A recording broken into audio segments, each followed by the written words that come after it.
Yes, welcome everyone here to the Smash Evening Show right here on Smash FM here on Lockdown Monday here in Melbourne. Of course, let's turn our attention to music in particular and speak to a music artist we actually had on the show right at the start of this whole pandemic. Of course, when we had her on the phone, but this time we've got her over Zoom this time. And of course, her name's Em. She joins us right now. Thanks, Em, for joining us. Thank you so much, Will. It's my pleasure to be here. No worries. Well, tell us a bit about, obviously, you've released a new track called Women with Needs. Tell us a bit about that. So Woman with Needs is under my new, not new, I've got a solo project called Miss Emilia, um, which I kind of rebranded from Emilia. And I'm coming out with this new single under Miss Emilia finally, called Woman with Needs. And it's a track that's very like old school sounding, and you can kind of imagine something that Etta James would have released, or Aretha Franklin would have released. It's got this beautiful lush horn section and like a gospel choir like in the background, and it's a track about the expectations on women and kind of breaking those barriers down, and like at the end it's kind of saying, women can do whatever we want. um, we just need to have the space and the time um, to to live out our dreams. So yeah. Now, you mentioned obviously about, I guess, the origin of it. So, amazing artists in the past. I guess what inspired you to release this? It well I wanted I've got another project that I co-front and manage called the Mummers, and we're all about where we're an eight-piece band, but there's four women at the front, and we're always talking about the perspective of women, and kind of breaking down kind of barriers and cliches in our music, and talking about maybe taboo topics, but from our perspective. And I realized that that's something that I'm really, really passionate about. And with my solo project, I wanted to go in the direction of music that really inspires me and has inspired me in the past, and music that is nostalgic to me, and music that I've always like.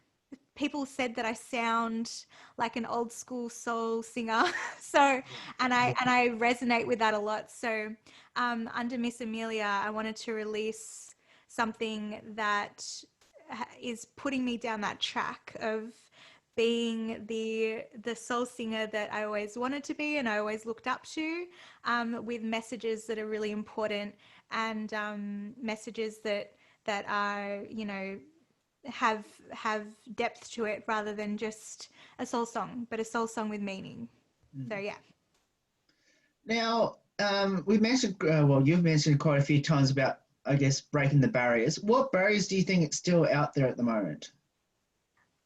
Well, um, there we can see with America right now that there are still some stigmas against women, like not being like in certain states in America, they don't have as many rights as they probably should be, and it's 2020. It seems a bit weird that that's even happening, and not even America, all around the world.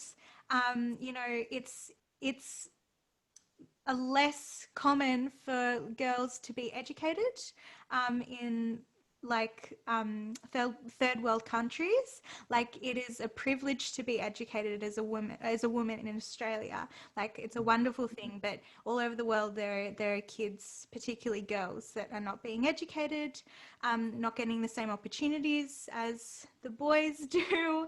And I suppose that I'm very passionate about that, and passionate about like the barriers of just like women have to be pretty, or they have to please people in the industry to get anywhere. like this idea of like, oh, you have to sleep your way up to the top, um, stuff like that. And like, you know, the fact if you're not a perfect weight or a perfect size or conventional looking, you probably won't have as many opportunities, which doesn't really make sense because people are people, humans are humans. And so, yeah, like in particular, Women with Needs is talking about um, like the three kind of themes are like being a mother, like women need to be mothers to be valid. Um, like, and then women need to be there to look good and not say anything. So that kind of old ideal that women shouldn't be in politics, women shouldn't be in conversations that, you know, can change the world. Women shouldn't really be in male dominated professions, and if they are, they're probably not very good at them. So we're like talking about those themes where it's like slowly where we are becoming equal, but still there's a long way to go. So yeah. Now you mentioned especially what's been happening in America. Obviously, the presidential elections coming up soon.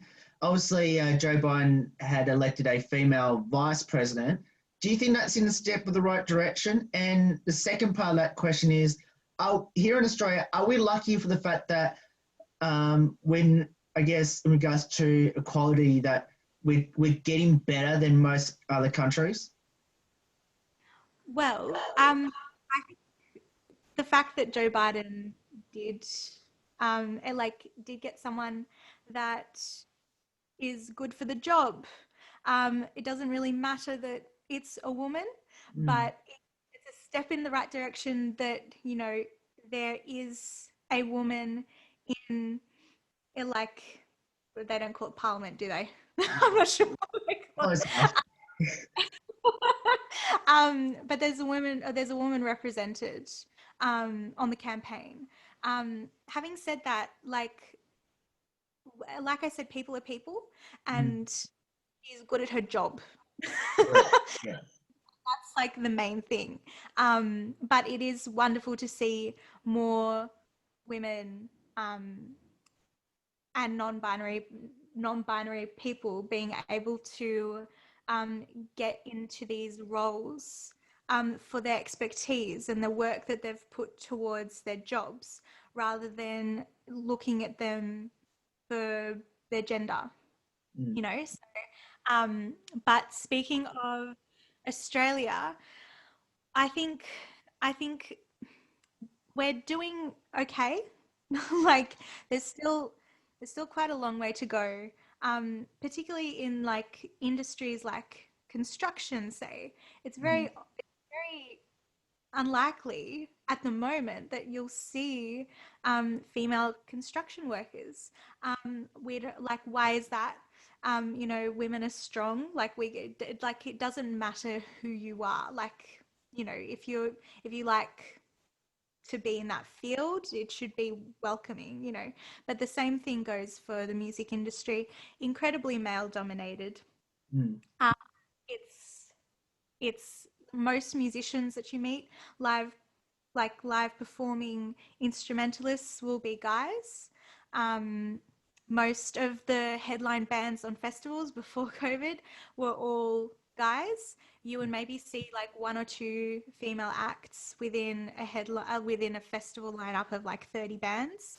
Um, People are trying to even out the playing field, but it's also that fact of like little girls need to grow up with role models, you mm, know.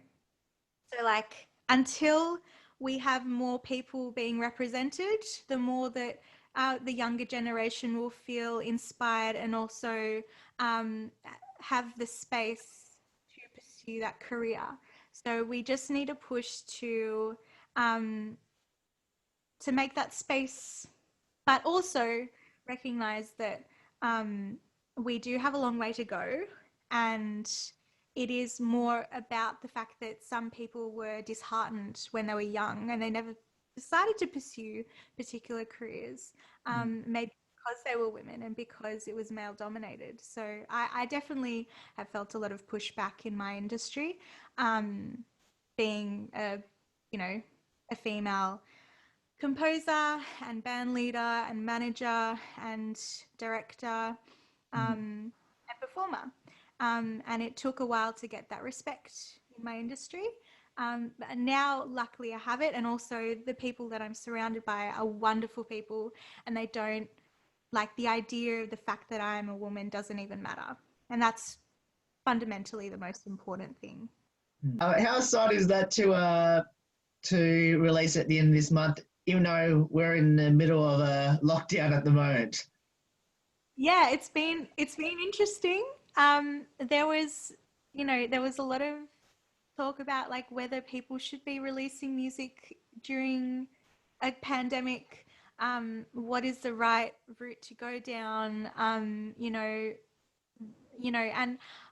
I think that if you are the type of person that it's a pandemic and you're just focusing on, you know, living your life and just like getting through, then that's what you should do. If you're the type of person that needs to work and needs to have something to work on and needs to be in production, otherwise you go crazy, like do that. Like I would say like do anything that makes you feel comfortable. For me, I am a workaholic.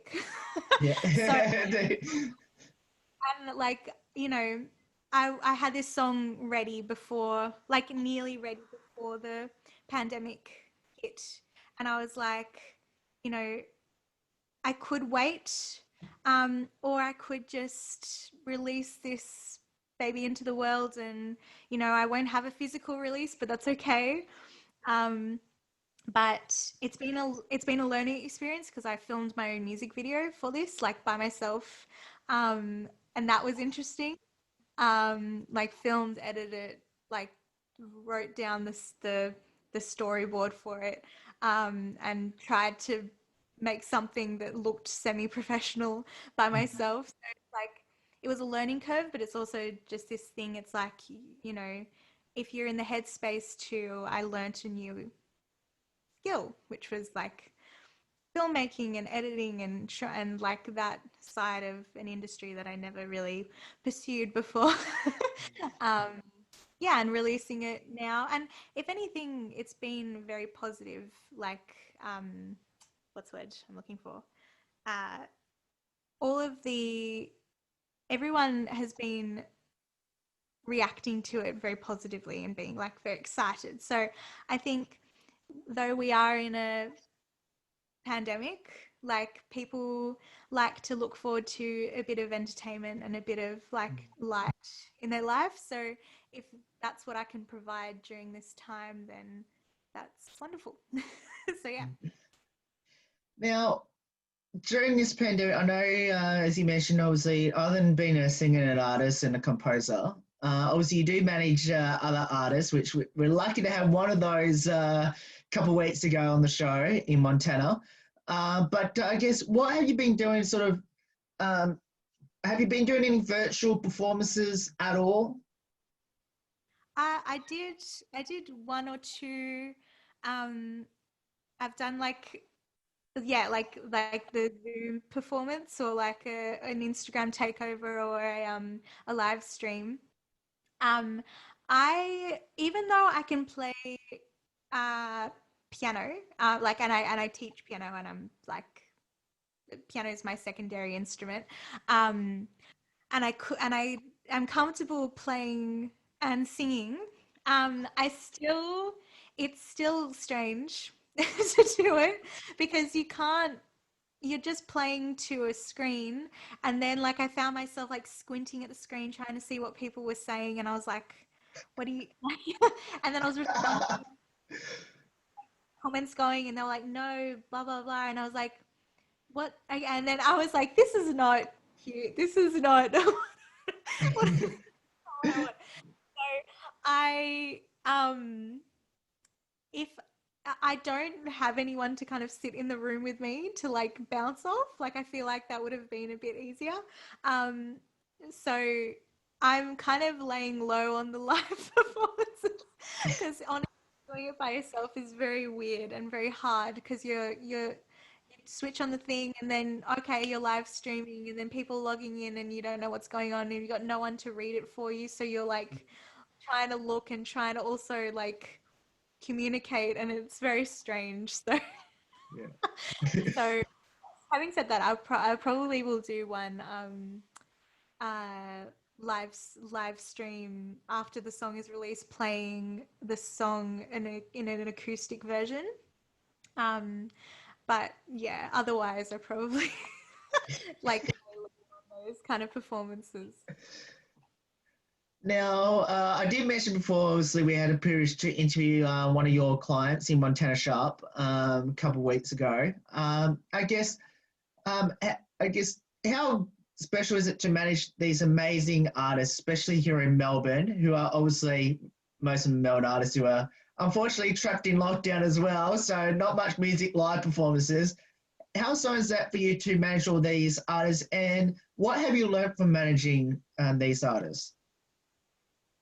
Oh, well, I was once a up and comer into the music scene, uh, probably 6 years ago now, and I remember that anyone who was kind and who I seeked help, I've like, are now my peers and now people that I like talk to or go to talk about our industry quite a lot. So I remember that I felt like if I had a grasp on what was going on, that I always wanted to be someone that was kind towards people who were starting out just like I was one day. And I've learned a lot, and like to not pass on that knowledge feels uh, like it does, not unfair, but it just feels like there's nothing holding me back from sharing the experiences that I've learnt over these years, being a manager, like touring, organizing tours, playing festivals, um, all of the stuff, the wonderful stuff that I've been able to do with music. So, um, I when I like got a little bit more, I got my foot in the door of the industry, I had people asking for help.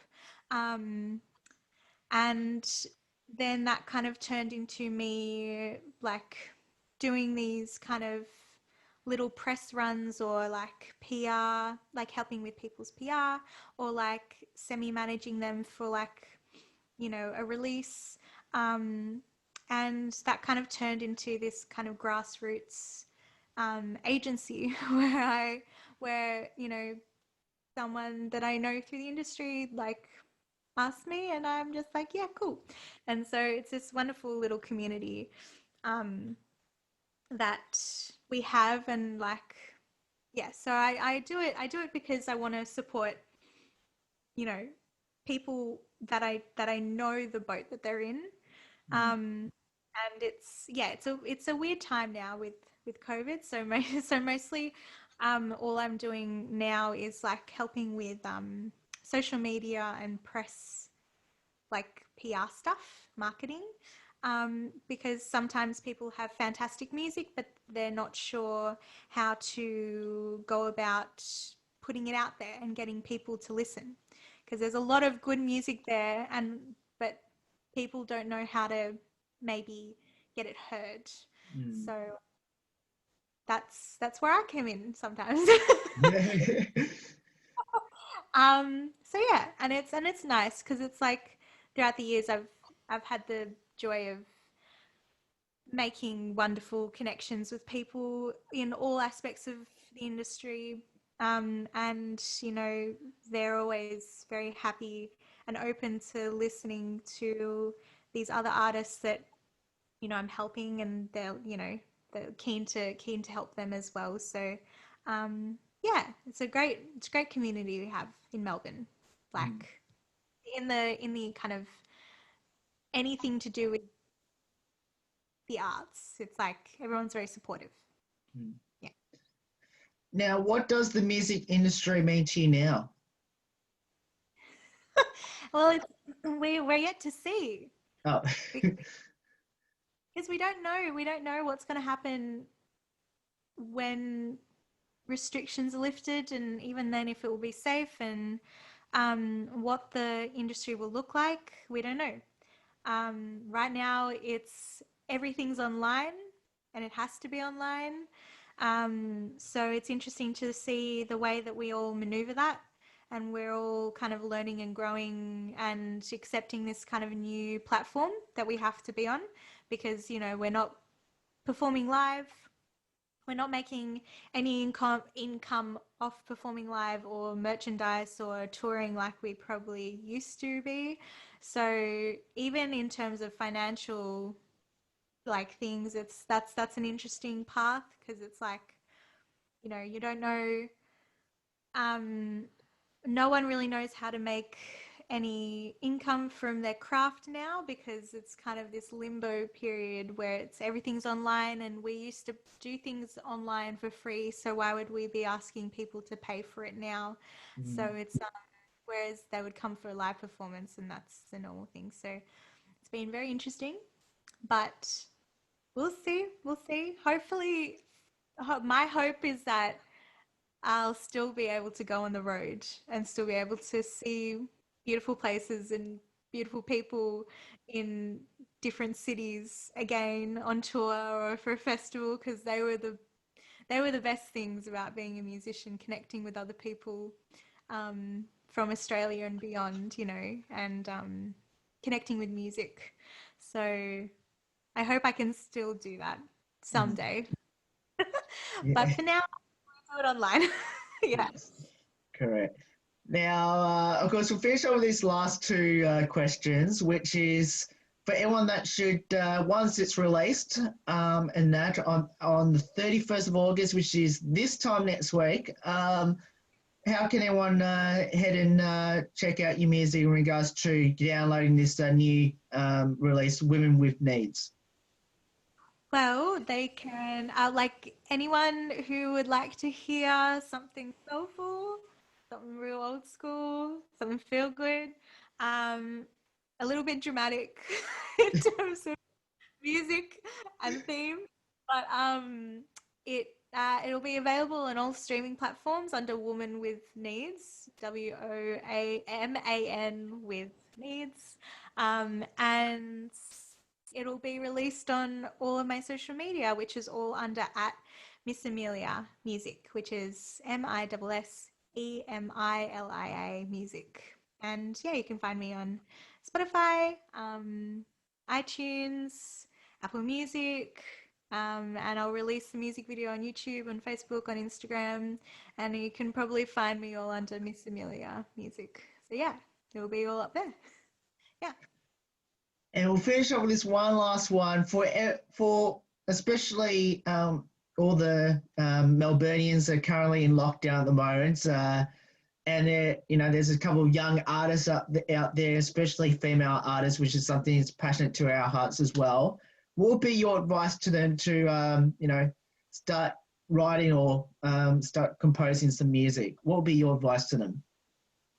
I'd say that it's it's a the music industry all around the world is a hard industry to get into, regardless of who you are and your background. Um, I would say find what is unique to you and what makes you um, passionate. Because if people see that you're passionate about your music, if they see that you are fundamentally you when you perform, or your music, it'll shine through. Um, and, I would say that your you-ness is what will what will get you through, and also being authentic to yourself and being humble, because there's a lot of wonderful people in this industry, and and you will meet the right people if you just give it a red hot go. Yeah. And there are plenty of beautiful people, particularly beautiful women, who will be very supportive of you and your career if you just give it a try. So I just say release something, like say hello to people and try your best. And if you try really, really hard, then you'd be surprised at how far you can get. Yeah. Well, Em, thank you so much for getting up your time to join us and obviously reaching out to us as well to promote your new single, which is Women with Needs. And hopefully that all goes well this time next week, and we'll definitely make sure we'll promote that release in the coming days leading up to that 31st of August release. And can't wait to hear it next week. Thanks so much. Thank you for having me. No worries, and that's Em there joins us there. Of course, talking a bit about her new release coming up next week, Monday, the 31st of August, of course, which is Women with Needs. You can check that out on all the music channels, download channels and streaming services, which will promote all that, including this interview in the next a day or so. There's more on the Smash Emilia show right after this. Don't go away here on Lockdown Monday.